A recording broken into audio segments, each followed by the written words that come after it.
Hi guys and welcome back to the channel Deepak Yadav Education. Welcome to the daily current affairs of 12th of March 2022। तो guys आज है तारीख 12 मार्च 2022 और है Saturday. आज की तारीख से जितने भी मोस्ट इंपॉर्टेंट करंट अफेयर्स बनेंगे उन सभी करंट अफेयर्स को हम लोग डिटेल में डिस्कस करेंगे। तो चलो शुभारंभ करते हैं। बट उससे पहले गाइज अगर आप लोगों को इस लेक्चर का पीडीएफ चाहिए तो नीचे डिस्क्रिप्शन बॉक्स में आप सभी लोगों को टेलीग्राम का लिंक दिया गया है, वहां से जाकर आप लोग इस लेक्चर के पीडीएफ को डाउनलोड कर सकते हो। साथ ही साथ अगर आप लोग मुझसे कनेक्ट होना चाहते हो तो नीचे डिस्क्रिप्शन बॉक्स में मेरे इंस्टाग्राम आईडी का लिंक मिल जाएगा, वहां पर कनेक्ट होकर आप मुझसे अपनी क्वेरीज को पूछ सकते हो। और जैसा कि आप लोगों को मालूम है ये वीडियो यूपीएससी और स्टेट पीएससी के पॉइंट ऑफ व्यू से बहुत इंपॉर्टेंट होता है। यहां पर हम लोग डेली बेसिस पर बहुत सारे इंपॉर्टेंट आर्टिकल्स का डिस्कशन करते हैं, साथ ही साथ वन वर्ड क्वेश्चंस की प्रैक्टिस भी करते हैं। मतलब कि आपको ये वीडियो काफी अच्छे से सुनना है। लास्ट में मैंने आप लोग के लिए कुछ क्वेश्चंस को लगा दिया है, इन सभी क्वेश्चंस के आंसर्स आपको इस वीडियो के अंदर मिल जाएंगे। तो लास्ट में इसको सॉल्व करना है जिससे कि आपके अंदर एक कॉन्फिडेंस बिल्टअप होगा कि हाँ मैं इन क्वेश्चंस को काफी अच्छे से सॉल्व कर पाया हूं। नाउ अब हम लोग क्या करेंगे, अपने कल वाले क्वेश्चंस की आंसर कीज को देखेंगे क्योंकि इनका डिस्कशन डेली बेसिस पर चलता है। तो कल की आंसर कीज मैं आप लोगों को बता रहा हूं ताकि आप लोग चेक कर सको आपने कितने क्वेश्चन सही किए थे और कितने गलत किए थे। पहला क्वेश्चन कल आपसे पूछा गया था, भारत के अंदर जो वाटरवे है वो कितने किलोमीटर इसके अंदर देखने को मिलेगा, तो वह है 14,500 किलोमीटर। अगला क्वेश्चन पूछा गया था 1852 में सावित्री बाई जी ने एक प्रोग्राम स्टार्ट किया था, हम कह सकते हैं उस प्रोग्राम का नाम क्या था। वो जो प्रोग्राम था वो किस चीज से रिलेटेड था, जो विमेन के राइट्स है, महिलाएं के जो हक हैं उनको लेकर यहाँ पर जागरूकता फैलाता था, तो उसका नाम है महिला सेवा मंडल। अगला क्वेश्चन आपसे पूछा गया था, एक रिपोर्ट है जिसका टाइटल है डेमोक्रेसी रिपोर्ट 2022। आगे का टाइटल आपसे पूछा गया था वो क्या है, तो वह है ऑटोक्रेटाइजेशन चेंजिंग नेचर। अगला क्वेश्चन आपसे पूछा गया था, जो इंटरनेशनल वुमेन्स डे है इसको हम लोग हर साल सेलिब्रेट करते हैं कौन सी तारीख को, तो वो है 8 ऑफ मार्च। अगला क्वेश्चन आपसे पूछा गया था, जो विमेन्स डे है इसको सबसे पहली बार सेलिब्रेट किया गया था 1911 में, किसके थ्रू, तो यहां पर एक जर्मन व्यक्ति है जिनका नाम है क्लेरा जेटकिन। अगला क्वेश्चन आपसे पूछा गया था, जो 9th एडिशन है इंडिया श्रीलंका के बीच का बायलैटरल मैरीटाइम एक्सरसाइज का, जिसको हम लोग स्लिनेक्स के नाम से जानते हैं, ये कहां पर अभी देखने को मिली है, तो वो है विशाखापट्टनम। आई होप आप सभी लोगों ने इन सभी क्वेश्चंस के आंसर्स बिल्कुल सही सही दिए होंगे। नाउ स्टार्ट करते हैं हम डिस्कशन को। आज का हमारा सबसे पहला आर्टिकल जीएस पेपर 2 के पॉइंट ऑफ व्यू से इंपॉर्टेंट होने वाला है और जीएस पेपर 2 के अंदर ही हमारा टॉपिक आता है इंटरनेशनल रिलेशन का। तो आर्टिकल में बात की गई है मोटर व्हीकल एक्ट के बारे में। तो अभी यहां पर हम काफी कुछ डिस्कस करेंगे, जो भी इंपॉर्टेंट चीजें हैं पहले हम लोग डिस्कस करते हैं आखिरकार हमारे पास न्यूज क्या है। तो आप देख पाओगे इकोनॉमिक टाइम्स का आर्टिकल है जहां पे बात की गई है इंडिया और बांग्लादेश और नेपाल। तो इंडिया, बांग्लादेश, नेपाल, साथ साथ यहां पर आप ऐड कर सकते हो भूटान को भी। तो इसका पूरा नाम है BBIN, ठीक है, बांग्लादेश, भूटान, इंडिया, नेपाल, ये 4 कंट्रीज का आपको ये ग्रुप देखने को मिलेगा। तो अभी इन 4 में से इंडिया, बांग्लादेश, नेपाल, इन 3 कंट्री ने क्या किया, एक मेमोरेंडम ऑफ अंडरस्टैंडिंग को फाइनलाइज कर दिया है। और वो मेमोरेंडम ऑफ अंडरस्टैंडिंग किस चीज को लेकर बातचीत करता है, वो बात करता है मोटर व्हीकल्स एग्रीमेंट को लेकर। तो बेसिकली इन 3 देशों के बीच में अभी मोटर व्हीकल्स एग्रीमेंट हुआ है। हालांकि चर्चा चारों के बीच में हुई है लेकिन ये 3 तैयार हो चुके हैं। कौन कौन, भारत, बांग्लादेश और नेपाल, कि हाँ हम लोग यहां पर इस एग्रीमेंट को इंप्लीमेंट करेंगे, इसको लागू करेंगे। लेकिन क्वेश्चन यह है कि अगर ये एग्रीमेंट लागू हो जाता है तो इससे फायदा क्या होगा। इससे फायदा यह होगा कि भारत, बांग्लादेश और नेपाल तीनों के बीच में कनेक्टिविटी बहुत ज्यादा बेहतर हो जाएगी। अगर कोई भी व्यक्ति है वो यहां पर इंडिया से बांग्लादेश जा पाएगा, बांग्लादेश से नेपाल जा पाएगा, नेपाल से भूटान जा पाएगा, तो इस प्रकार से कनेक्टिविटी हो जाएगी, बसेस चल जाएंगी, पीपल टू पीपल जो कांटेक्ट है वो बहुत ज्यादा अच्छे तरीके से होने लगेगा। तो इसी वजह से मोटर व्हीकल्स एग्रीमेंट को लेकर चर्चा की गई। नाउ क्वेश्चन ये होगा कि सर BBIN हमने इसको समझ लिया लेकिन इसमें भूटान कहां गया, क्योंकि आपने बोला अभी चारों कंट्रीज के बीच में डिस्कशन हुआ है। हाँ, चारों कंट्रीज के बीच में डिस्कशन हुआ है लेकिन जो यहां पर फाइनलाइजेशन है वो इंडिया, बांग्लादेश, नेपाल ने कर दिया, लेकिन भूटान अभी रह गया है, भूटान ने इसको अप्रूव नहीं किया है।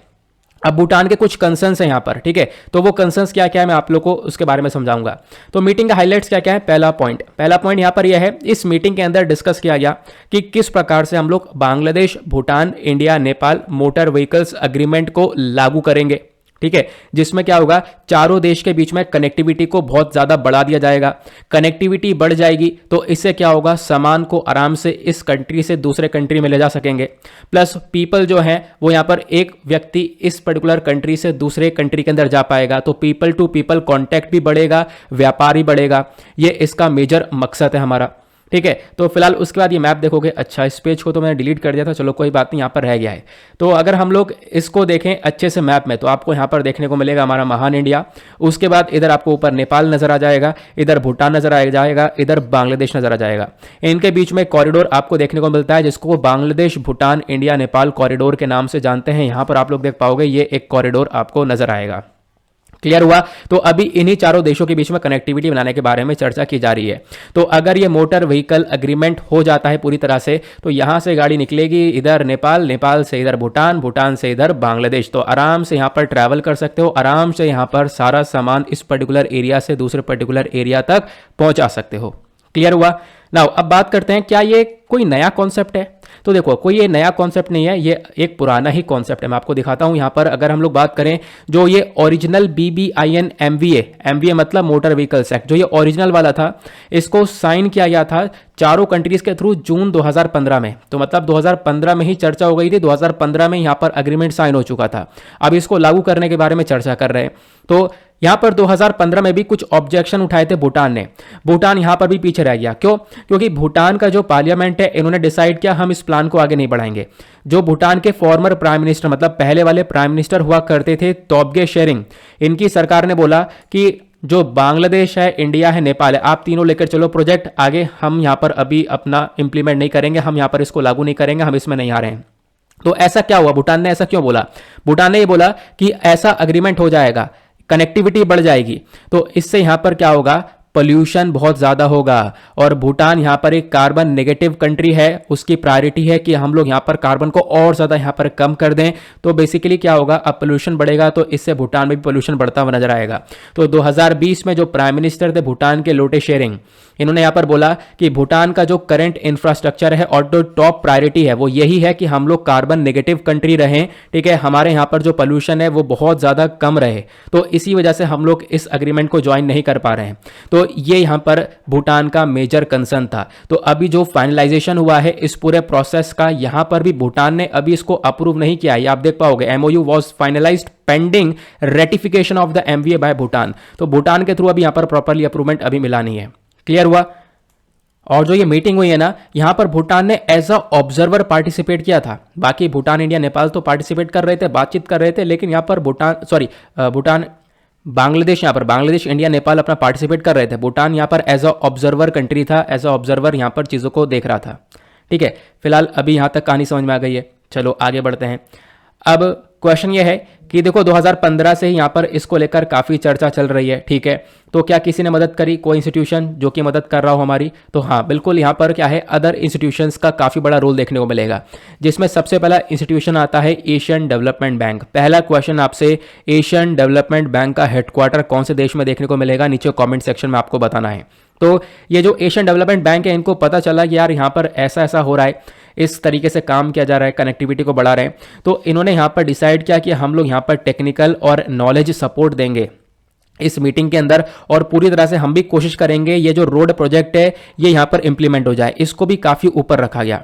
तो एक तरफ तो ADB आया मदद करने के लिए, और दूसरी तरफ यहां पर वर्ल्ड बैंक भी आ गया। तो वर्ल्ड बैंक ने भी यहां पर डिसाइड किया कि बिल्कुल ये जो एक्ट है इसको इंप्लीमेंट हो जाना चाहिए, जो मोटर व्हीकल्स एग्रीमेंट है ये इंप्लीमेंट हो जाना चाहिए, क्योंकि इसके अंदर पोटेंशियल है, इसके अंदर ताकत है कि बहुत ज्यादा व्यापार को यह बढ़ावा दे सकता है पूरे साउथ एशिया में। अगर कनेक्टिविटी इस प्रकार से बनती है, रोड के थ्रू कनेक्टिविटी बनती है, तो यहां पर बहुत ज्यादा व्यापार होगा, प्लस और भी बहुत सारी इकोनॉमिक एक्टिविटीज बढ़ती हुई नजर आएंगी। फरवरी 2022 में बात करें तो World Bank South Asia program जो है, इसने यहां पर इस वाले प्रोजेक्ट के लिए बांग्लादेश, भूटान, इंडिया, नेपाल के प्रोजेक्ट के लिए यहां पर इसने लिस्ट किया कि लगभग $750 मिलियन यहां पर चाहिए होंगे, जिसके लिए जो लोन्स वगैरह है वो भी यहां पर पाइपलाइन में देखने को मिलेंगे, मतलब लोन्स वगैरह भी मिल रहे थे।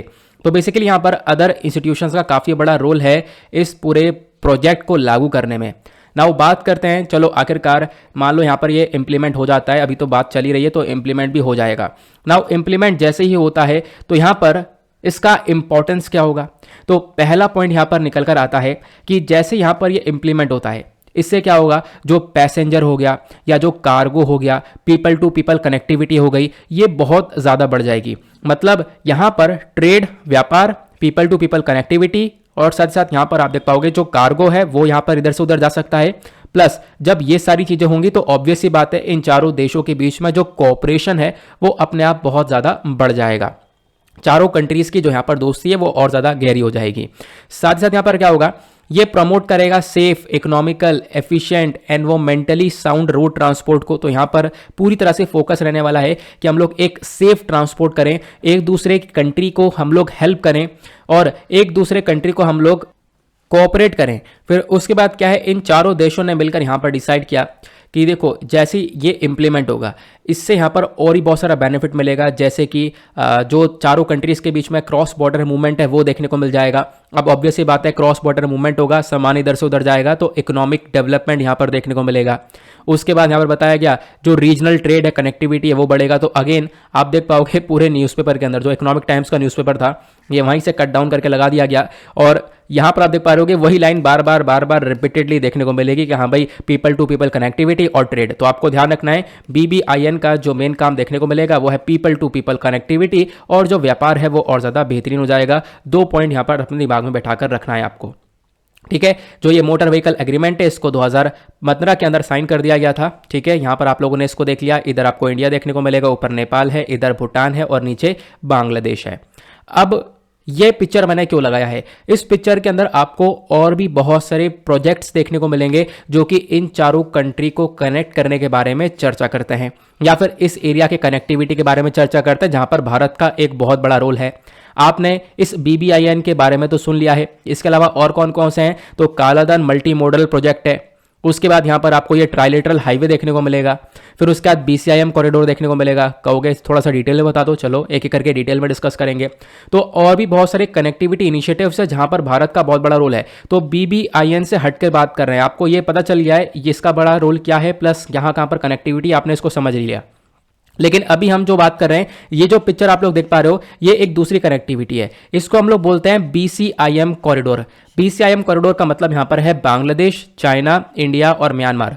यहां पर आप देख पाओगे इंडिया के कोलकाता से यहाँ पर कनेक्टिविटी निकली, इधर बांग्लादेश से यहाँ पर आया, उसके बाद सिलहट पहुंचा ये कॉरिडोर, फिर उसके बाद यहाँ पर आप देख पाओगे इंडिया से निकलता हुआ म्यांमार के मांडले में यहाँ पर ये कॉरिडोर पहुंचा, फिर उसके बाद ये कॉरिडोर मांडले से निकला और चाइना की कुनमिंग तक पहुंचा। तो ये कॉरिडोर है, ठीक है।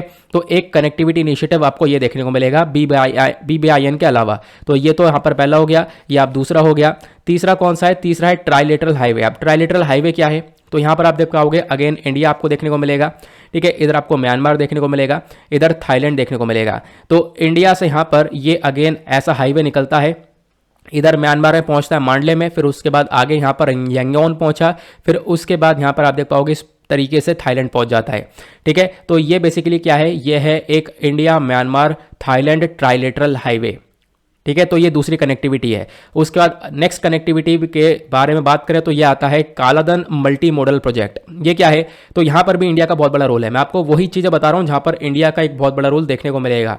तो यहां पे आप देख पाओगे इधर यहां पर इंडिया हुआ, इंडिया से रास्ता निकलता है, इसको मल्टी मॉडल क्यों बोला गया है, क्योंकि यहां पर पहले तो इंडिया से जब ये प्रोजेक्ट ये पूरा रास्ता निकलता है ये समुद्र के रास्ते से निकलता है, सी रूट यहां पर देखने को मिलेगा। सी के बाद इधर यहां पर एक नदी आती है, नदी कालाधन नाम है इसका, तो इस वजह से कालाधन नाम रख दिया गया है। तो ये जो नदी है कालाधन, तो पहली बात तो यहां पर आप कह सकते हो कि इंडिया से निकले, कोलकाता से निकले समुद्र के रास्ते से, फिर यहां पहुंचे कहां पर, म्यांमार के सितवे पोर्ट पर, फिर उसके बाद यहां पर हमने कालाधन ये जो नदी है ये रास्ता अपनाया, इससे आगे गए, आगे पलेतवा पहुंचे और पलेतवा से यहां पर ये जो पूरा रेड कलर का लाइन है ये हाईवे है और पलेतवा से हाईवे पकड़कर यहां पर पहुंच जाएंगे कहां पर, म्यांमार के अंदर, ठीक है। तो आप लोग यहां पर इसके बारे में ध्यान रख सकते हो। तो ये यहां पर मेंशन किया गया।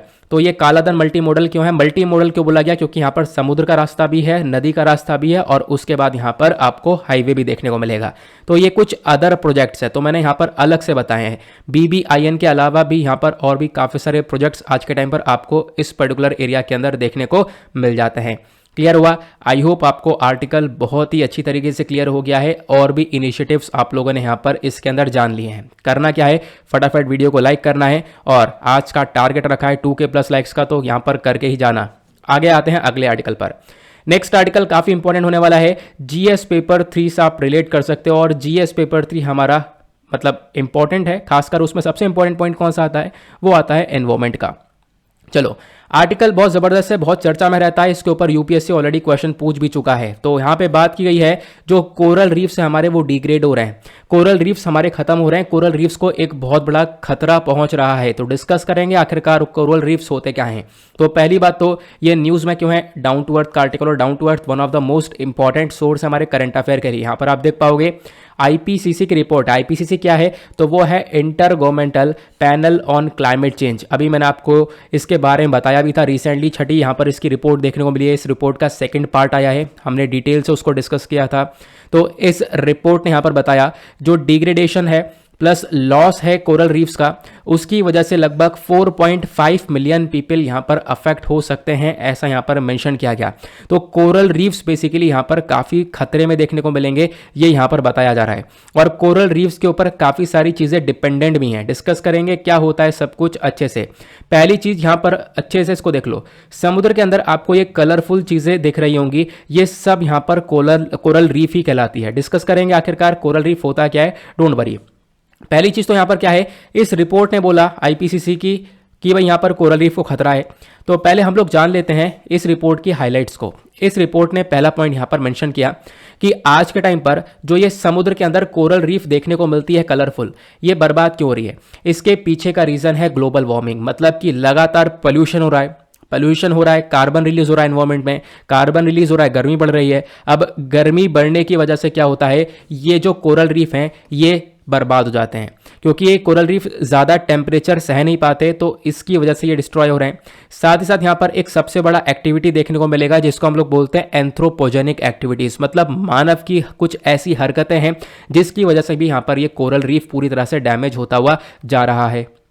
क्लियर हुआ ना। उसके बाद बात करें जो ये पूरा का पूरा कोरल है, इसकी बात करें तो लगभग 0.1% हमारे पूरे दुनिया भर का सी सरफेस के अंदर देखने को मिलता है। मतलब पूरे दुनिया भर का जो समुद्र है उसके अंदर सिर्फ और सिर्फ 0.1% आपको ये कोरल रीफ देखने को मिलेगा। तो आप कहोगे इतना कम है तो क्या फायदा, लेकिन इतना कम होने के बावजूद भी लगभग यहाँ पर 25% से भी ज़्यादा जो मैरीन बायोडाइवर्सिटी है, मतलब समुद्र के अंदर यहाँ पर जीव जानवर आपको देखने को मिलेंगे, वो सब कहीं ना कहीं इसके ऊपर डिपेंडेंट है। मतलब कोरल रीफ कहीं ना कहीं डिपेंडेंट तो नहीं कह सकते, कहीं ना कहीं जो कोरल रीफ है वो पूरे के पूरे हमारे मैरीन एनवायरनमेंट को सपोर्ट करता है। मैरीन एनवायरनमेंट मतलब जो समुद्र के अंदर का पूरा यहाँ पर वातावरण है उसको सपोर्ट करता है, ऐसा आप लोग ध्यान रख सकते हो।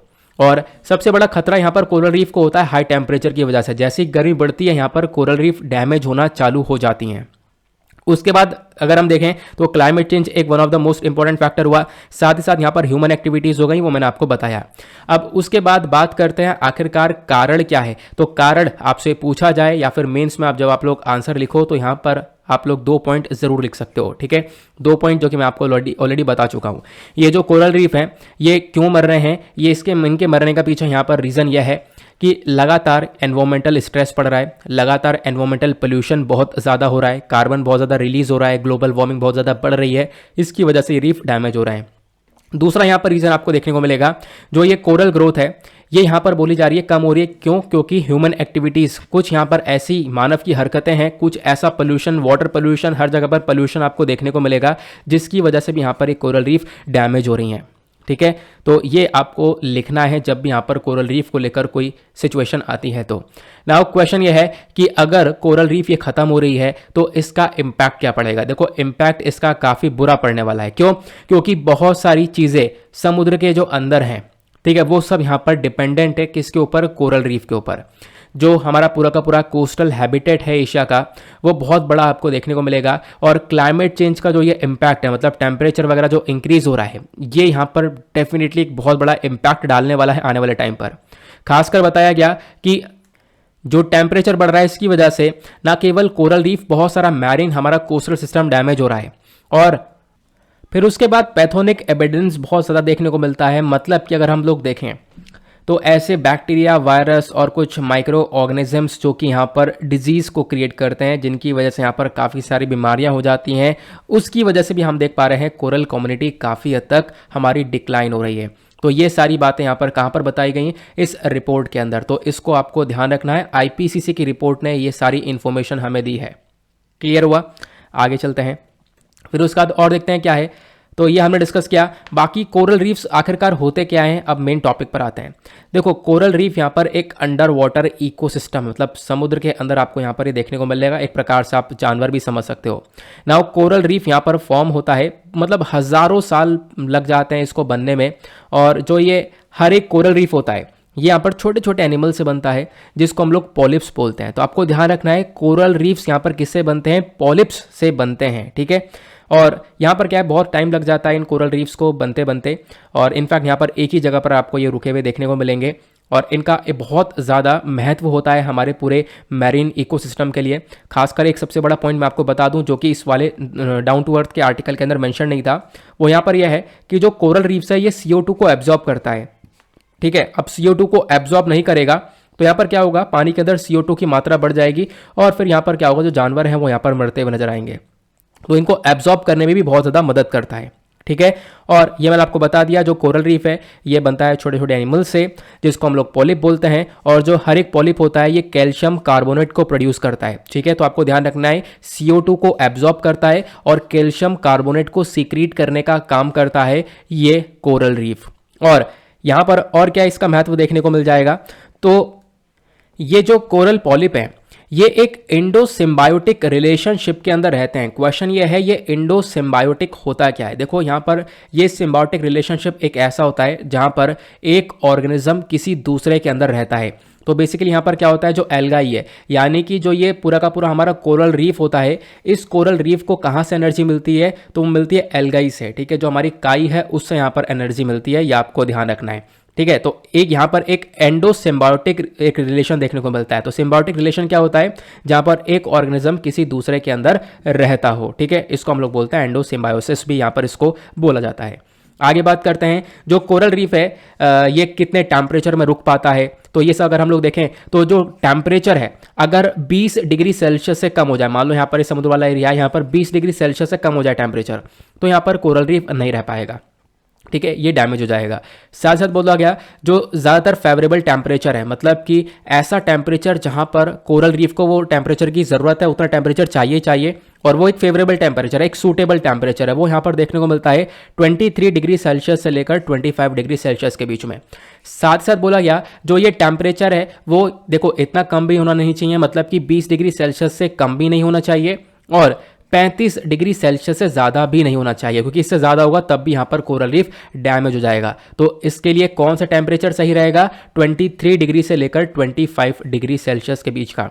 बात करें सैलिनिटी की, मतलब जो पानी है उसमें खारापन कितना होना चाहिए, तो 27% से लेकर 40% तक यहाँ पर एवरेज रहेगा, तो ज़्यादा बेहतर रहेगा। बाकी अगर हम ये देखें तो पानी की गहराई कितनी होनी चाहिए, तो पानी की गहराई भी मतलब चाहिए होती है ज़्यादा, लेकिन इतनी भी ज़्यादा नहीं चाहिए होती है। देखेंगे तो यहाँ पर जो कोरल रीफ है ये कहाँ पर बेहतर ग्रो हो पाते हैं, तो डीप वाटर जो देखने को मिलेगा, जहाँ पर काफ़ी गहराई देखने को मिलेगी, लेकिन फिर भी लगभग जो है 50 मीटर तक यहाँ पर आप देख पाओगे एक डेप्थ देखने को मिलनी चाहिए।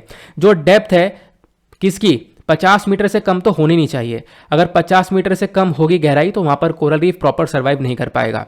और प्रॉपर सर्वाइव कहाँ पे कर पाएगा? जहाँ पर डेप्थ 50 मीटर से ज़्यादा हो, प्लस 50 मीटर से, हाँ यहाँ पर आपको देखने 50 मीटर से कम ना हो, उसके बाद 200 मीटर से ज़्यादा ना हो, ठीक है। तो इनफैक्ट अगर हम लोग देखें, एक डेटा देखें, तो लगभग मैक्सिमम जो गहराई होनी चाहिए पानी की वो 200 मीटर के आसपास होनी चाहिए। अगर 200 मीटर की यहाँ पर गहराई देखने को मिलती है तो वहाँ तक बहुत अच्छे से कोरल रीफ ग्रो कर जाएगा, लेकिन 200 मीटर से ज़्यादा गहराई पर है तो यहाँ पर वो सर्वाइव नहीं कर पाएगा, ज़्यादा बेहतरीन तरीके से ग्रो नहीं हो पाएगा। ये बेसिकली यहाँ पर कहने का पर्पज़ है। उसके साथ साथ क्या बताया गया, जो ये कोरल रीफ है इनको 4 क्लास के अंदर बांटा जाता है, अलग अलग नाम से जाने जाते हैं, ध्यान रखना। एक होती है फ्रिंगिंग रीफ, दूसरा होता है बैरियर रीफ, तीसरा एटॉल्स, और चौथा पैच रीफ के नाम से जानते हैं। बैरियर रीफ के ऊपर क्वेश्चन भी बन जाता है, आप लोग यहाँ पर ध्यान रखना। नाउ समझ गए कोरल रीफ क्या है, कोरल रीफ के फायदे क्या हैं, ये भी मैंने आपको बता ही दिया है। प्लस यहाँ पर अगर हम फिर भी बेनिफिट्स के बारे में बात करें तो ये हमारे मैरीन इकोसिस्टम को प्रोटेक्शन देता है, हमारे पूरे अंडर वाटर एरिया को प्रोटेक्ट करता है, बहुत सारे लोगों को यहाँ पर ये एक तरीके से बचाता भी है। क्यों? क्योंकि पानी के अंदर जब कोरल रीफ होता है ना, तो पानी में मान लो कोई बड़ी सी वेव आ रही है, बड़ी सी लहर आ रही है, सुनामी आ रही है, तो उसको बहुत ज़्यादा धीमी गति में कर देता है, उसको बहुत ज़्यादा रोक देता है ये कोरल रीफ। तो इसका इतना ज़्यादा महत्व भी रहता है। तो कोरल रीफ यहाँ पर आप देख पाओगे क्या करता है, जो वेव्स हिट होती हैं कोस्ट के ऊपर उनको स्लो डाउन कर देता है, उनको रिड्यूस कर देता है। साथ ही साथ एक इनकम प्रोवाइड करवाता है, बहुत सारे लोग, हजारों लोगों की, मिलियंस ऑफ लोगों की इनकम भी यहाँ से बनती है। प्लस कोरल रीफ के बारे में बात करें तो जो ट्रॉपिकल स्टॉर्म्स होते हैं, बड़े बड़े यहाँ पर आंधी तूफान देखने को मिलता है, उनको भी बहुत ज़्यादा धीरे कर देता है। तो वो कोस्टल एरियाज पे प्रॉपर टकरा नहीं पाते, मतलब बहुत हल्के गति से टकराते हैं। अगर ये कोरल रीफ ना हो तो आप समझ सकते हो कितना ज़्यादा डैमेज हो जाए, खासकर कोस्टल वाले एरियाज पर। प्लस जो एक्सट्रैक्ट्स पड़ा रहता है एनिमल्स और प्लांट्स का, जो कोरल रीफ के ऊपर यहाँ पर एक्सट्रैक्ट्स रहता है एनिमल्स और प्लांट्स का, उसका हम लोग बहुत ज़्यादा यूज़ करते हैं। अब वो उन एक्सट्रैक्ट्स का क्या यूज़ कर सकते हैं, उनका यूज़ किया जाता है ट्रीटमेंट्स करने के लिए, जैसे अस्थमा का ट्रीटमेंट हो गया, अर्थराइटिस, कैंसर, हार्ट डिजीजेस। तो ये सब चीज़ें भी ठीक कहीं ना कहीं की जाती हैं इस कोरल रीफ की मदद से। तो कोरल रीफ का क्या क्या रोल है, क्लियर हुआ। अब बात करें कोरल रीफ यहाँ पर कहाँ पर एग्जैक्टली देखने को मिलेगा सबसे ज़्यादा। देखो, कोरल रीफ की बहुत सारी प्रजातियाँ आपको देखने को मिलती हैं, जो कि एक ही यहाँ पर जगह पर बहुत सारी मिल जाती हैं। जैसे द ग्रेट बैरियर रीफ आपने सुना होगा, ठीक है। ये जो ग्रेट बैरियर रीफ है, ये ऑस्ट्रेलिया में आपको देखने को मिलेगा। इसमें लगभग 400 कोरल की प्रजातियां आपको देखने को मिलती हैं, 1500 जो फिशेस की प्रजातियां देखने को मिलती हैं, 4000 यहाँ पर मॉलस्क स्पीशीज देखने को मिलती है। तो ये सब यहाँ पर आपको देखने को मिल जाता है। बहुत सारे यहाँ पर जो टर्टल्स हैं, टर्टल्स की यहाँ पर सारी प्रजातियां आपको देखने को मिल जाती हैं, ठीक है। दुनिया भर के जो 7 सी टर्टल्स हैं, उनकी प्रजातियां भी यहाँ पर इस एरिया में देखने को मिल जाती हैं, कि कहाँ पर पड़ता है, ऑस्ट्रेलिया की साइड में। बाकी एक होता है कोरल ट्रायंगल। तो ग्रेट बैरियर रीफ आपने समझ लिया। अब हम बात करते हैं कोरल ट्रायंगल की। तो कोरल ट्रायंगल भी यहाँ पर एक ऐसा एरिया, अच्छा यार लोकेशन मैंने लगा रखी है, मुझे याद आया, लोकेशन में तो और अच्छे से क्लियर हो जाएगा। यहाँ पर आप देख पाओगे जो ग्रेट बैरियर रीफ है वो आपको इस वाले एरिया में देखने को मिल जाता है, ठीक है। ये हमारा पूरा का पूरा ग्रेट बैरियर रीफ है, ऑस्ट्रेलिया के पीछे ही। उसके बाद जो कोरल ट्रायंगल है, कोरल ट्रायंगल में आप देख पाओगे ये जो पूरा रीजन है, फिलीपींस, ब्रुनेई, मलेशिया, इंडोनेशिया, ठीक है, यहाँ पर पपुआ न्यू गिनिया, तो ये सारे एरियाज अगर हम ऐसा ट्रायंगल बना दें तो इस वाले एरिया में भी आपको बहुत सारे कोरल रीफ्स देखने को मिलते हैं। तो ऑस्ट्रेलिया में इस साइड और ऑस्ट्रेलिया से ऊपर यहाँ पर एक ट्रायंगल याद रखना। तो ग्रेट बैरियर रीफ ऑस्ट्रेलिया की साइड में, कोरल ट्रायंगल इसके ऊपर है। तो अभी ग्रेट बैरियर रीफ के ऊपर क्वेश्चन बना है, लेकिन अब कोरल ट्रायंगल के बारे में भी आपको ध्यान रखना है। कोरल ट्रायंगल यहाँ पर क्या है, एक कोरल रिच मैरीन रीजन है, जहाँ पर सबसे ज़्यादा कोरल आपको देखने को मिलेगा। ये पानी है Indonesia, Malaysia, Philippines, Papua New Guinea, इन सभी कंट्रीज़ के बीच का, जहाँ पर आपको बहुत सारे कोरल देखने को मिल जाते हैं, जैसा अभी हमने इस पिक्चर में क्लियर किया। ओके, नाउ आते हैं अगले आर्टिकल पर। नेक्स्ट आर्टिकल काफ़ी इंपॉर्टेंट है इकोनॉमी के पॉइंट ऑफ व्यू से, और इकोनॉमी आता है हमारे जीएस पेपर 3 के अंदर, ये आपको पता ही है। तो यहाँ पे बात की गई है नेशनल लैंड मोनेटाइजेशन कॉरपोरेशन को लेकर, काफ़ी इंपॉर्टेंट आर्टिकल है। एनएलएमसी के बारे में डिस्कस करेंगे। सरकार एक नई बॉडी सेटअप कर रही है। सबसे पहली बात, यहाँ पर ये आर्टिकल आप देख पाओगे इंडियन एक्सप्रेस के अंदर काफ़ी डिटेल से कवर किया गया। जो नेशनल लैंड मोनेटाइजेशन कॉरपोरेशन है, इसको देखते हुए यहाँ पर, मतलब इसको सेटअप करने के लिए सरकार ने यहाँ पर सारी चीज़ें अप्रूव कर दी हैं। तो न्यूज़ क्या है, यूनियन कैबिनेट ने अप्रूव कर दिया है कि हम लोग एनएलएमसी को सेटअप करेंगे।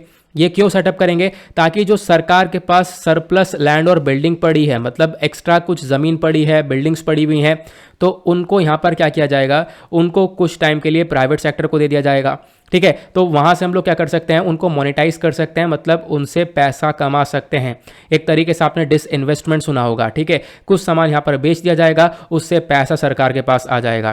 तो यहाँ पर सरप्लस जो एक्स्ट्रा लैंड बिल्डिंग पड़ी है, उसको बेचने के लिए यहाँ पर इस बॉडी को बनाया गया है, जिसका नाम है एनएलएमसी, नेशनल लैंड मोनेटाइजेशन कॉरपोरेशन। नाम से ही पता चल रहा है जो ज़मीन है उसका मोनेटाइजेशन ये करता हुआ नजर आएगा, ठीक है। ये आपको ध्यान रखना है।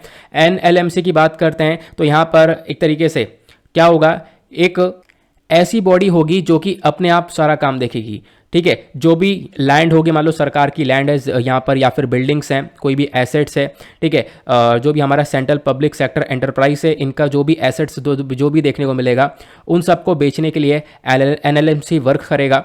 साथ साथ यहाँ पर ये क्या करेगा, ये बेसिकली एक डिसइन्वेस्टमेंट करता हुआ नजर आएगा। डिसइन्वेस्टमेंट में क्या होगा, मतलब कि कुछ सामान बेच दिया जाएगा, जैसे कोई लैंड बिल्डिंग हो गया, इसमें 51% तक जो सामान वो बेच देंगे। और इस पूरे बॉडी के लिए, इसको सेटअप करने के लिए सरकार ने यहाँ पर काफ़ी सारा पैसा ऑलरेडी यहाँ पर अनाउंस कर दिया है, इसके बारे में ध्यान रखना।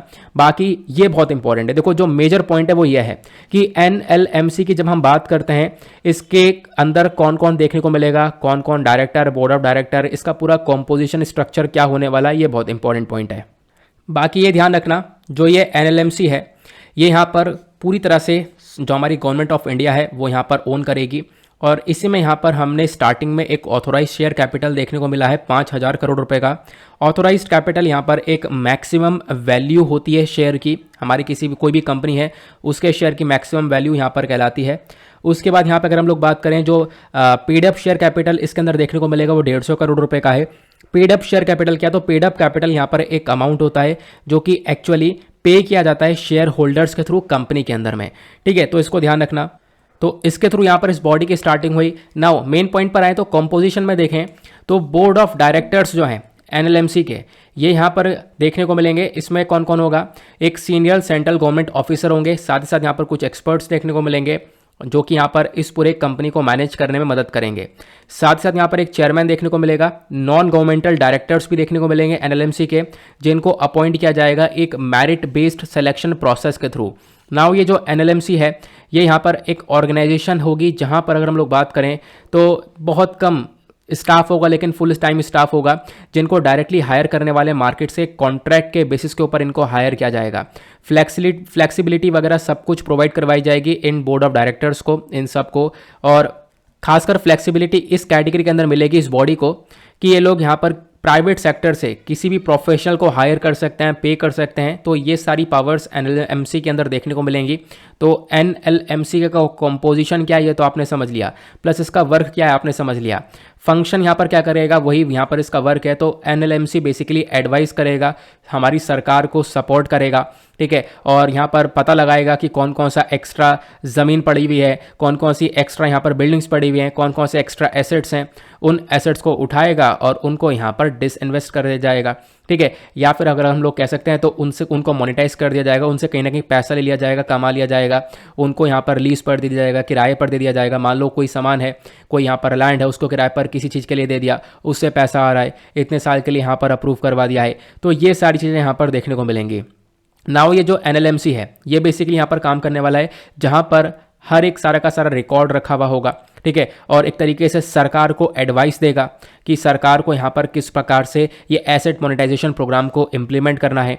साथ ही साथ यहाँ पर इस बॉडी के अंदर कुछ इंपॉर्टेंट टेक्निकल एक्सपर्टीज़ होंगे जो कि यहाँ पर मैनेज करेंगे, और साथ ही साथ जो हमारे लैंड एसेट्स है उनको कैसे मोनेटाइज करना है उसके ऊपर काम करेंगे, और ये सब हमारे सरकार के बिहाफ में काम करेंगे। तो सरकार के बिहाफ में ये बॉडी काम करने वाली है जो कि सरकार का ही यहाँ पर जो एक तरीके से लैंड बिल्डिंग्स है इसको मोनेटाइज करके कुछ पैसा कमा के सरकार को देगी। बेनिफिट्स क्या होगा, ऑब्वियस सी बात है जब मोनेटाइजेशन होगा ऐसे सामान का जिसका यूज़ हो नहीं रहा है, नॉन कोर एसेट्स हैं, ठीक है, मतलब अंडर यूज्ड एसेट्स हैं, ऐसे सामान हैं जहां पर बिल्कुल मतलब बेकार ही पड़े हैं, अनयूज्ड है, यूज़ वगैरह कुछ हो नहीं रहा है, तो ऑब्वियस सी बात है जब यूज़ नहीं हो रहा है तो उसको यहाँ पर इसी प्रकार से मोनेटाइज कर लिया जाए, उसको यहाँ पर इस प्रकार से यूज़ करके पैसा कमा लिया जाए। ये यहाँ पर एक फॉर्मेशन देखने को मिलता है। क्लियर हुआ? देन उसके बाद यहाँ पर क्या होगा, अब ऑब्वियसली बात है सरकार के पास पैसा आया तो सरकार यहाँ पर दूसरी नई इकोनॉमिक एक्टिविटीज़ में लगा सकती है, लोकल इकोनॉमी को जनरेट कर सकती है, और भी सोशल इंफ्रास्ट्रक्चर बाकी कुछ भी यहाँ पर डेवलप कर सकती है, ठीक है। तो आपको समझ में आ गया होगा NLMC क्या है। तो आपको एक चीज़ और ध्यान आ रही होगी, ये जो NLMC है ये कहीं ना कहीं एक चीज़ की तरह सिमिलर लग रहा है, नेशनल मोनेटाइजेशन पाइपलाइन की तरह लग रहा है। नेशनल मोनेटाइजेशन यहाँ पर ये वाला प्रोग्राम क्या था, तो ये प्रोग्राम भी यहाँ पर ये था कि हम लोग सामान को जो अभी हमारा सरकारी एसेट है इसको बेच कर पैसा कमाएंगे, खासकर इसको यहाँ पर रेंट पर दे देंगे, प्राइवेट सेक्टर को बेच कर पैसा कमाएंगे। जैसे जो हमारी रोड्स हैं काफ़ी सारी प्राइवेट सेक्टर के हाथ में थमा देंगे, मान लो एक हाईवे है ये हमने 10 साल के लिए इस प्राइवेट सेक्टर को दे दिया, तो यहाँ से हम लोग पैसा कमा लेंगे। हमने टारगेट रखा रोड के माध्यम से हम लोग 1,60,200 करोड़ रुपए कमाएंगे। रेलवे को हम प्राइवेट कर देंगे, प्राइवेट के हाथ में दे देंगे, उनसे पैसा लेंगे, तो प्राइवेट के हाथ में दे देंगे तो वो प्राइवेट की जिम्मेदारी है वो कैसे भी चलाए, इन रोड्स को वो कैसे भी चलाए, ठीक है, इन रोड्स के ऊपर टोल टैक्स वो वसूलेगा, उन रोड्स के ऊपर पेट्रोल पंप बना ले, ठीक है, मॉल्स बना ले, ऐसी प्रकार से यहाँ पर जो प्राइवेट के हाथ में रेलवे चला जाएगा तो वो टिकट्स दे, टिकट्स को बढ़ा दे, तो ये सारी चीज़ें यहाँ पर देखने को मिल जाएंगी। ऐसी पावर ट्रांसमिशन हो गया, तो काफ़ी सारी चीज़ें हैं जिनके अंदर यहाँ पर क्या होगा, इनको बेच बेच के पैसा कमाया जाएगा। और ये हमारा टारगेट है नेशनल मोनेटाइजेशन पाइपलाइन के अंदर। ये आपको पता होगा कि हम लोग 6 लाख करोड़ रुपए कमाने वाले हैं इसी तरीके से। ये चीज़ें यहाँ पर सब कुछ रेंट पर दे देकर, ये आप लोगों ने देख रहा होगा, इसके बारे में हम लोग ऑलरेडी पढ़ चुके हैं। मैं आपको बस खाली बता रहा हूँ कि जैसा एनएलएमसी है वैसे ही हमारे पास एक और प्रोग्राम ये देखने को मिलेगा जो कि आप लोगों ने ये देखा है। इसमें हमारा टारगेट है हम 2025 तक जो है बेसिकली ये 6 लाख करोड़ रुपए कमाएं। और वो कैसे कमाएंगे आपने देख लिया, telecom, warehousing, mining, aviation, इन सबको यहाँ पर बेच बेच कर ये सारा पैसा कमाया जाएगा। ठीक है, अब बेसिकली इन सबको मोनेटाइज किया जाएगा। वो मोनेटाइज यहाँ पर कैसे भी हम लोग कर सकते हैं, रेंट पर भी देकर कर सकते हैं। आगे चलते हैं, अगला आर्टिकल भी हमारा इकोनॉमी का होने वाला है। और इकोनॉमी अगेन आपको पता है जीएस पेपर 3 के अंदर आती है। जबरदस्त आर्टिकल है आज का, बहुत इंपॉर्टेंट है, बस खाली ध्यान से सुनते हुए चलना। ठीक है, अभी आपने सुना होगा यूपीआई 123 पे के बारे में। तो यूपीआई 123 पे एक नया कॉन्सेप्ट आ चुका है। अभी आप लोग ऑनलाइन पेमेंट करते होंगे। अब जब ऑनलाइन पेमेंट करते हो तो उसमें यूपीआई पेमेंट यूपीआई के थ्रू भी करते हो। अब यूपीआई के थ्रू जो पेमेंट वगैरह होती है उसके लिए स्मार्टफोन चाहिए होता है। लेकिन अब एक ऐसा कॉन्सेप्ट लेकर आ चुका है रिजर्व बैंक ऑफ इंडिया, जहां पर अगर आपके पास बटन वाला फ़ोन है, जो कि आज के टाइम पर बहुत सारे लोगों के पास है, और इसी बटन वाले फ़ोन के माध्यम से यूपीआई पे हो जाएगा। ऐसा क्या है? हाँ बिल्कुल ऐसा है। तो बिना स्मार्टफोन यूपीआई पेमेंट करने का तरीका क्या है, चलो हम लोग इसको सीखते हैं। इंडियन एक्सप्रेस का आर्टिकल आपको देखने को मिलेगा। आरबीआई ने लॉन्च किया है यूपीआई 123 पे, जहां पर यूपीआई पेमेंट की जाएगी on feature phone. Feature phone क्या होते हैं? ये वाले बटन वाले। तो आप कहोगे यार आज के टाइम पर कौन चलाता है? तो आज के टाइम पर भी 40 करोड़ लोगों के पास यहाँ पर ये फीचर फोन देखने को मिल जाते हैं। तो इस वजह से यहाँ पर इसका भी एक बहुत बड़ा रोल देखने को मिलेगा हमें। तो न्यूज़ क्या है? रिजर्व बैंक ऑफ इंडिया ने लॉन्च किया है एक नया यूपीआई। यूपीआई क्या है? इसकी फुल फॉर्म है यूनिफाइड पेमेंट इंटरफेस। ये एक पेमेंट सोल्यूशन है, किसके लिए? फीचर फोन के लिए। क्योंकि अभी तक यूपीआई का सिस्टम इंटरनेट के माध्यम से था, जो कि आप स्मार्टफोन से यहाँ पर इंटरनेट से यूपीआई के थ्रू पेमेंट कर रहे थे। बट अब क्या है, यहाँ पर इसको यहाँ पर एक फीचर फोन के थ्रू भी लेकर आया जा रहा है। सबसे पहली बात, ये यूपीआई आया कब था? तो यूपीआई आया था 2016 के अंदर, और फिर उसके बाद एक सबसे ज़्यादा यूज़ होने वाला डिजिटल पेमेंट प्लेटफॉर्म बन गया। ठीक है, हमारे पूरे देश में सबसे ज़्यादा यूज़ किया गया है यूपीआई का। जो यूपीआई में जो ट्रांजैक्शन हुई है, अगर हम लोग इसको देखें तो अभी तक 76 लाख करोड़ रुपए तक यहाँ पर ट्रांजैक्शन हो चुकी हैं करंट ईयर में की हम लोग बात कर रहे हैं। और यही जो ट्रांजैक्शन है 2021 में लगभग ये 41 लाख करोड़ के आसपास हुई थी। तो ट्रांजैक्शन अपने आप में बढ़ती जा रही हैं। लेकिन और इसके अंदर सबसे बड़ी प्रॉब्लम ये थी कि जो यूपीआई है ये सिर्फ और सिर्फ अवेलेबल था स्मार्टफोन्स के अंदर। स्मार्टफोन्स के माध्यम से, टच स्क्रीन फ़ोन के माध्यम से यहाँ पे यूपीआई पेमेंट हम लोग कर पा रहे थे। तो इसी प्रॉब्लम को देखते हुए यूपीआई 123 पे को लाया गया। तो यूनिफाइड पेमेंट इंटरफेस 123 पे, ये बेसिकली एक 3 स्टेप का मेथड होने वाला है, जहां पर सिंपल फ़ोन से भी हम लोग यूपीआई के थ्रू पेमेंट कर पाएंगे। नाउ ये जो नया यूपीआई बेस्ड सर्विस है, इसको डिज़ाइन किया गया है किस प्रकार से कि यहाँ पे इस जो बटन वाले फ़ोन है इसके अंदर यूज़ कर पाएंगे। और क्वेश्चन ये है कि बटन वाले फ़ोन वाले यूज़र्स कितने हैं? तो यहाँ पर बोला जाता है लगभग 40 करोड़ से भी ज़्यादा यूज़र्स हैं जो कि आज के टाइम पर इस फीचर फ़ोन का यूज़ कर रहे हैं। तो यूपीआई पेमेंट कैसे होगा? यहाँ पर आपको कोई भी इंटरनेट कनेक्शन की ज़रूरत नहीं है ट्रांजैक्शन के लिए। सिर्फ और सिर्फ क्या होगा, जो भी कस्टमर है जिसके पास ये बटन वाला फ़ोन है, उसको क्या करना है, उसको अपना फ़ोन यहाँ पर लिंक करवाना है बैंक अकाउंट से, ताकि वो इस फैसिलिटी को यूज़ कर सके। ठीक है, ये जो फीचर फ़ोन यूज़र्स हैं इनको क्या करना होगा, इनको यहाँ पर ट्रांजैक्शन ये कर पाएंगे। और इसके लिए 4 अलग अलग तरीके लेकर आई है यहाँ पर आरबीआई। वो 4 तरीके कौन कौन से हैं? एक तो है कॉलिंग का ऑप्शन। ठीक है, इंटरैक्टिव वॉइस रिस्पॉन्स आपको देखने को मिलेगा। डायरेक्टली कॉलिंग करके यहाँ पर क्या होगा, जैसे कि कहीं पर भी आपने कोई सामान दिया है, मतलब कहीं पर भी आप सामान लेने गए, मान लो किसी दुकान पर गए, ठीक है, सामान लेने गए, तो वो दुकान वाला आपको एक नंबर देगा, तो आप उस पर कॉल करोगे, आपके पास कॉल रिटर्न आएगा, उस रिटर्न पर आप लोग यहाँ पर वो पेमेंट कर पाओगे। तो ये बेसिकली यहाँ पर एक बटन वाले फ़ोन से काम हो सकता है। तो एक ये फीचर देखने को मिलेगा, प्लस एक ऐप यहाँ पर बनाया जाएगा। और ऐप के साथ साथ यहाँ पर आप देख पाओगे एक मिस्ड कॉल वाला सिस्टम भी होगा। एक मिस्ड कॉल आप मारोगे, जो भी आपको कॉल मिलेगा, अगेन वहाँ से एक मिस्ड कॉल मारा जाएगा, आपके पास वापस रिटर्न कॉल आएगा ताकि आप उसको कंफर्म कर सको। वही सिस्टम देखने को मिलेगा। तो ये कुछ तरीके हैं जिसके माध्यम से यहाँ पर ये पेमेंट करने वाले हैं, और खासकर बटन वाले फ़ोन से। जो फीचर फ़ोन है ये एक बहुत बड़ा, मतलब इस पूरे के पूरे न्यूज़ का फैक्टर है, ये आपको ध्यान रखना है। क्या होगा, अब ये जो फीचर फोन है इसका यूज़ करके पेमेंट्स वगैरह कर पाएंगे, फ्रेंड्स को भी कर पाओगे, फैमिली को पे कर पाओगे, बाकी जो अपने बिल्स, रिचार्ज, फास्टैग, मतलब जो फास्टैग होता है उनका रिचार्ज कर पाओगे, हर एक काम बहुत आराम से कर पाओगे। ठीक है, ये यहाँ पर हम लोग देख पा रहे हैं। बट ज़रूरत क्या है, आपको अपने फ़ोन को लिंक कराना होगा बैंक अकाउंट से। तो आई होप आपको समझ में आ चुका है यूपीआई मतलब क्या है, प्लस उसके बाद यहाँ पर अभी कहाँ पर हम लोग पहुँच चुके हैं। इससे हम लोग क्या कर सकते हैं, और भी चीज़ों को और भी ज़्यादा हमारी ट्रांजैक्शन बढ़ा सकते हैं। नाउ क्वेश्चन ये है कि ये जो यूपीआई है, क्या इसका स्टेटस दूसरे दूसरे देशों में क्या देखने को मिलेगा। नाउ ये जो मोबाइल पेमेंट सिस्टम है ये सिर्फ और सिर्फ इंटरनेट कनेक्टिविटी के ऊपर डिपेंड नहीं करता, और यहाँ पर यूएसएसडी और एसएमएस टेक्नोलॉजी का इस्तेमाल किया गया है। बहुत साल पहले यहाँ पर इस एसएमएस टेक्नोलॉजी के माध्यम से ही पेमेंट होती है। अगर हम लोग बात करें तो बहुत सारे मोबाइल पेमेंट सिस्टम है दुनिया भर में जो कि इंट्रोड्यूस करे गए हैं। ठीक है, और यहाँ पर अलग अलग सिस्टम को इंट्रोड्यूस किया गया है, और ये इन्फॉर्मेशन हमारे पास अकॉर्डिंग टू वोडाफोन आती है। जैसे आप देख पाओगे अफ्रीका की हम लोग बात करें तो एम पैसा करके यहाँ पर ये देखने को मिलेगा। ये अफ्रीका का एक लीडिंग मोबाइल मनी सर्विस है जो कि Democratic Republic of Congo, Egypt, Ghana, Kenya, Lesotho, Mozambique, Tanzania, यहाँ सभी जगह पर इस सर्विस को यूज़ किया जाता है। 51 मिलियन यहाँ पर कस्टमर्स देखने को मिलेंगे जिन्होंने यहाँ पर जो हर साल यहाँ पर 314 बिलियन डॉलर्स का ट्रांजैक्शन करते हैं। ये वोडाफोन के अकॉर्डिंग इन्फॉर्मेशन आई है। तो यहाँ पर आप लोग देख पाओगे मतलब दुनिया भर में भी यहाँ पर जो पेमेंट का सिस्टम है ये बहुत ज़्यादा चर्चा में है। अब इंडिया के अंदर भी नो इंटरनेट कनेक्टिविटी वाला एक पेमेंट सिस्टम देखने को मिल जाएगा जहाँ पर इंटरनेट की आवश्यकता है नहीं और आपको एक स्मार्टफोन की आवश्यकता है नहीं, और आराम से आप उसके थ्रू पेमेंट कर पाओगे। अगले आर्टिकल पर आते हैं। नेक्स्ट आर्टिकल भी बहुत ज़्यादा इंपॉर्टेंट होने वाला है, खासकर जीएस पेपर 1 हिस्ट्री से यहाँ पे आप लोग इसको रिलेट कर सकते हो। बात की गई है पाल धादवव मैसेकर के बारे में। तो यहाँ पर ये पाल धादवव मैसेकर क्या है इसको समझेंगे। एक हत्याकांड था बहुत बड़ा, यहाँ पर आप कह सकते हो एक नरसंहार हुआ था। अभी हम लोग इसको अच्छे से डिस्कस करेंगे।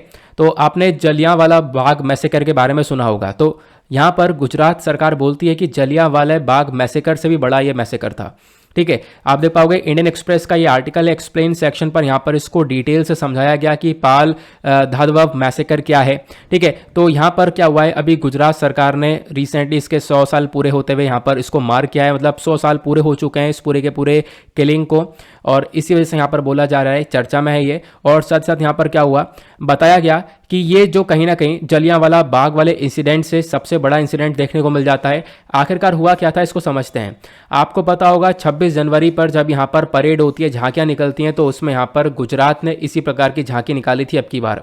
ठीक है, किसी के ऊपर, इसी वाले मैसेकर के ऊपर, जिसका नाम मैंने अभी आप लोगों को बताया है।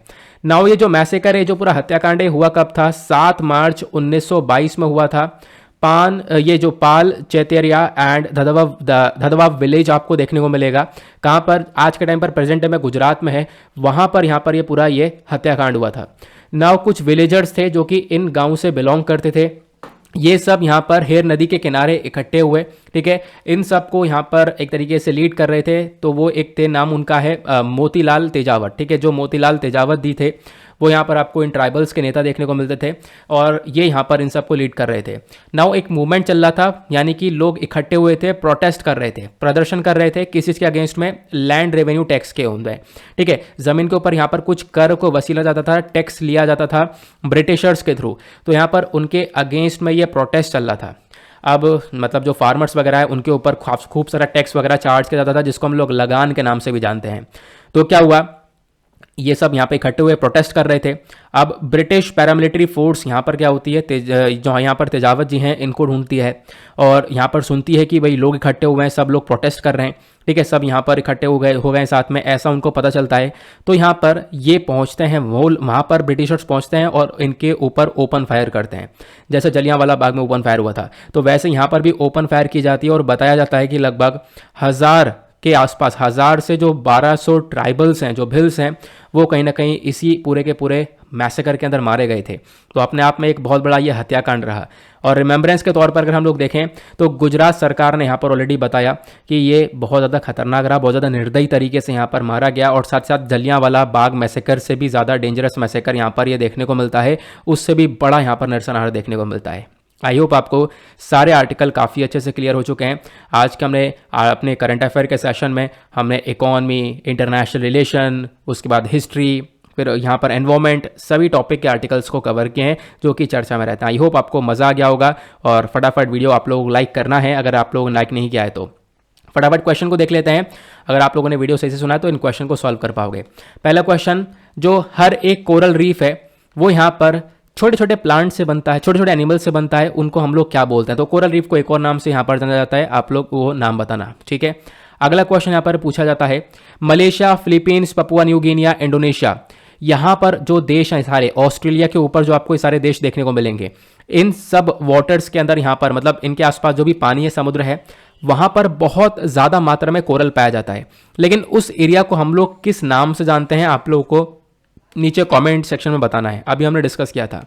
अगला क्वेश्चन बनता है, गुजरात सरकार ने अभी 100 साल यहाँ पर मार्क किए हैं एक किलिंग्स के, एक मैसेकर के, और गुजरात सरकार ने बोला वो जो मैसेकर हुआ था वो जलियांवाला बाग से भी बड़ा मैसेकर था, तो वो मैसेकर का नाम क्या है नीचे कमेंट सेक्शन में आपको बताना है। अगला question, reserve bank of India ने लॉन्च कर दिया है एक नया यूपीआई पेमेंट सोल्यूशन, किसके लिए? बटन वाले फ़ोन के लिए, फीचर्ड फ़ोन के लिए, तो उसका नाम यहाँ पर क्या है नीचे कमेंट सेक्शन में आपको बताना है।